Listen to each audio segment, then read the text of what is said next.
Bismillahir Rahmanir Rahim.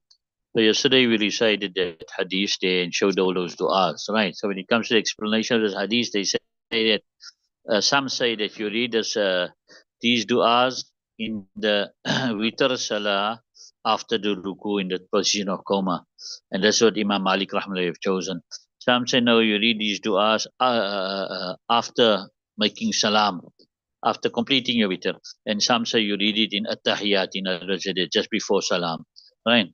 Then when it comes to the du'a kunut, Ulama Ibn Umar rahmatullahi says that the ulama have said, there's a group of ulama who say that when it comes to the du'a kunut, then you shouldn't just read one du'a. Rather, you should rotate the du'as so that you don't become, by reading the same du'a every time, what she's saying, this group here is saying, that when you read one du'a every time, then you lose focus. You understand? But if you take different du'as, and every time you'll think of different du'as and you'll be more focused. However, other ulama say that will apply to besides Allahumma inna nasta'inuka, because that du'a kunut is important. You understand it? So du'as besides that, yeah, then you can jump around. All right. الفصل الثالث عن ابن عباس رضي الله عنهما قيل له هل لك في أمير المؤمنين معاوية ما أوتر إلا بواحدة قال أصاب إنه فقيه. وفي رواية قال ابن أبي مليكة أوتر معاوية بعد العشاء بركعتين وعنده مولى لابن عباس فأتى ابن عباس فأخبره فقال دعه فإنه قد صاحب النبي صلى الله عليه وسلم. Right. Nabi Ibn Abbas said to him that what do you think about Amir of Mu'mineen Muawiyah radiallahu anhu? He didn't make witr except with one. So he said he has done correctly. He's a faqih. And in one riwayat, he said, Ibn Abi Mulaika says that Muawiyah had made witr after Isha with one rakat, and by him was the free slave of Ibn Abbas.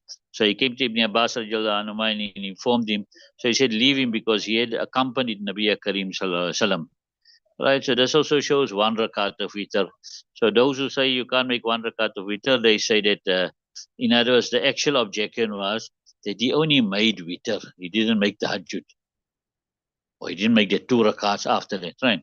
وعن بريدة رضي الله قال سمعت رسول الله يقول الوتر حق فمن لم يوتر فليس منا الوتر حق فمن لم يوتر فليس منا الوتر حق فمن لم يوتر فليس منا رواه أبو داود. Then Burayrah radiallahu anhu said that I heard Nabi Karim saying that witr is wajib. Whoever doesn't make witr is not from us. And he said this 3 times, Nabi by Abu Dawud, right? This hadith here clearly shows that witr is wajib, and that's what Ahnaf say, that witr is wajib. When Nabi Sa'id radiallahu anhu qala Rasulullah man nama anil witri aw nasiyahu falyusalli idha dhakara wa idha istayqadha. Rawahu Tirmidhi, Abu Dawud, Ibn Majah. Then Abu Sa'id radiallahu anhu said, Nabi Karim says, whoever sleeps from witr or he forgets it, then he should recite it when he remembers it and when he wakes up. And then by Tirmidhi, Abu Dawud, and Ibn Majah. Right. So this hadith here now again shows that witr is wajib, because if it was not wajib, then you've been told to make qaza of it. You understand it? You don't make qaza of sunnats besides the sunnats of fajr. You understand? And then too, you make it till before zawal, according to Imam Muhammad. Even Shaykhain, they even say that even the 2 sunnahs of fajr don't make qaza of alone.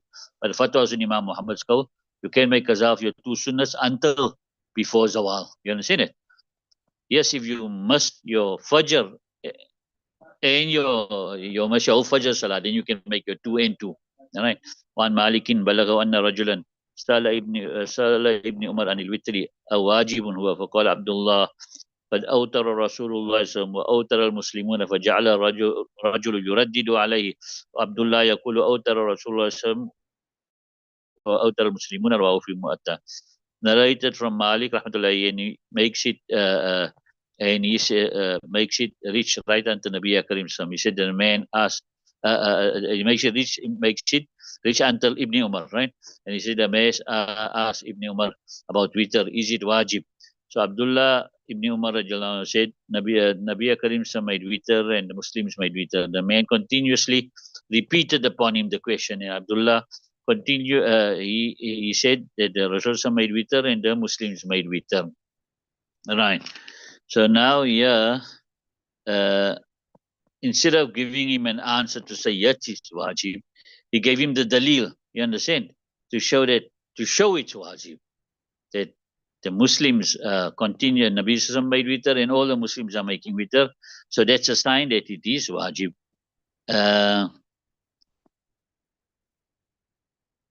So the question now comes that why didn't he say directly it is wajib? So they, as Abdullah ibn Umar radiallahu anhu, worked on precaution because he didn't have any clear proof, you understand, to say it was wajib, to show it or to mention it's wajib. There was no proof to mention clearly it is wajib. Therefore, he just mentioned the dalil rather. When Ali radiallahu anhu kana Rasulullah sallam yutiru bi salasin yakra'u fihinna bi tis'i suwari min al-mufassali yakra'u fi kulli raka'atin bi salasi suwarin akhiruhunna kul wallahu ahad rawahu Tirmidhi. Ali radiallahu anhu said Nabi Akram should make witr with 3 rakats, and he should recite in them 9 surahs from Mufassalat, right? From the, in other words, from the Mufassalat, which refers to Kisari Mufassal, you understand? And Tiwali Mufassal and Awsati Mufassal, right? And he would recite in every rakat 3 surahs. So he's reciting 9 surahs in 3 rakat. So 3 surahs per rakat, right? And the last of them was Kul Allahu Ahad, right? So some riwayat said they showed us how he used to recite it. So he would recite the Siyah they got al but it would also obviously be Idha Zulzilatil first, then Inna Anzalnahu first, then Idha Zulzilatil, and then Al-Hakumut Takathur, first rakat, right? Second rakat Idha Ja'a, so then you'll have to put Inna Atayna. Second rakat would be Wal Asr, Inna Atayna, and Idha Ja'a. And third rakat would be Kul Ya Ayyuhal Kafirun, and Tabbat Yada, and Kul Wallahu Ahad. 3 surahs in each rakat, right? والنافع رضي الله قال كنت مع ابن عمر بمكة والسماء مغيمة فخشي الصبح فأوتر بواحدة ثم انكشف فرأى أن عليه ليلا فشفع بواحدة ثم صلى ركعتين فلما خشي الصبح أوتر بواحدة. Then was Nafi rahmatullahi say I was with Ibn Umar in Makkah, and the sky was cloudy and he feared Fajr. So he made witr with 1 rakat, right? Then the sky opened up, right? Then he saw that it's still night. So he made the 1 rakat 2. So he made it double. So he made it into 2, right? Then he recited 2 rakats and 2 rakats, 2 rakats. Then when he feared Fajr, he made witr with 1, right?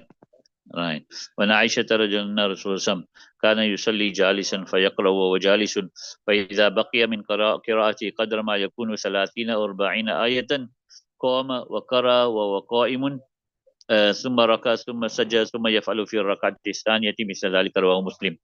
Then was that Aisha radiallahu anha said Nabi Akram used to recite sitting.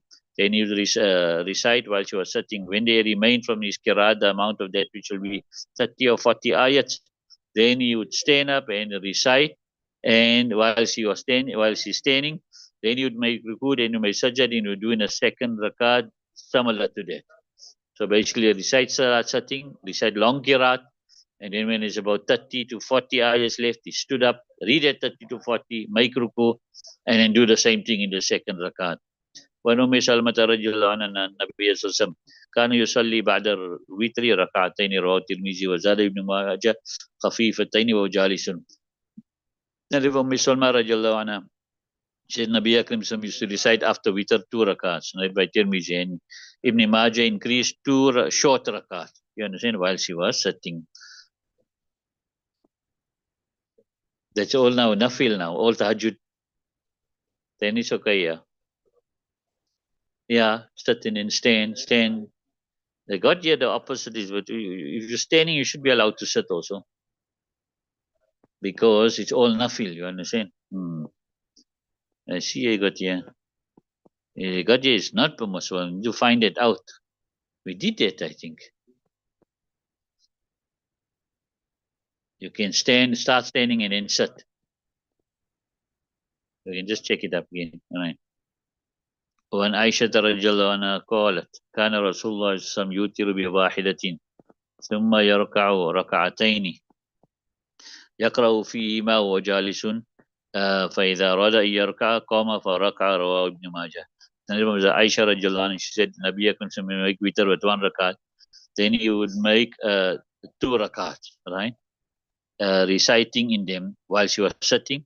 Then when you intend to make ruku, you would stand up, then make ruku. Narrated by Ibn Majah. So here you would stand up just to make ruku. You understand it? Right. One Sobana. عن النبي صلى الله عليه وسلم قال إن هذا السحر جهد وثقل فإذا أوتر أحدكم فليركع ركعتين فإن قام من الليل وإلا كان له رواه الترمذي. Soban rahmatullah from Nabi Karim sallallahu alaihi wasallam. He said that Soban radiallahu anhu from Nabi Karim sallallahu alaihi wasallam. He said that indeed this getting up at night is a struggle and it is difficult, right? So when one of you make witr, then he should recite 2 rakats. And if he stands up at night, well and good. And if not, then those 2 rakats will cover him for tahajjud. You understand it? So they should try and make the 2 rakats after the witr before you sleep. So if you don't get up for tahajjud, that will cover you. But you still need to make an effort. Doesn't mean now you go sleep after the 2 rakats without getting intention of getting up for tahajjud. Then you understand it. But if your intention is to get up to tahajjud and you must see, then that 2 rakats covers you.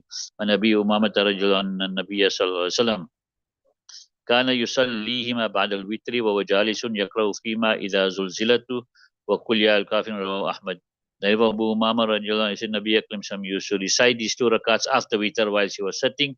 He would recite in them إذا زلزل and قل يا أيها الكافرون. Babul kunuti. Right? What's the meaning of kunut? Lugwi meaning, right? Is to obey, and the other is meaning is to stand in your salah, and the other meaning is to humble yourself before Allah subhanahu wa ta'ala.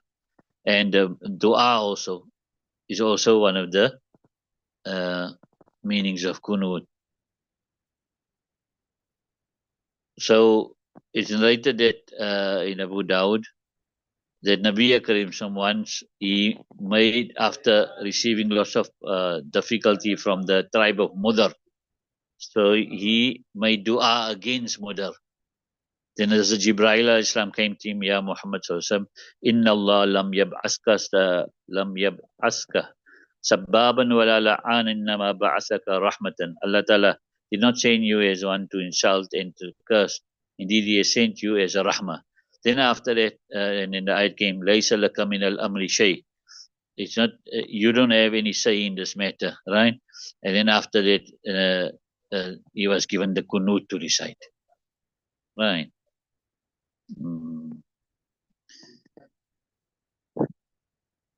Okay, leave it. No, this is now.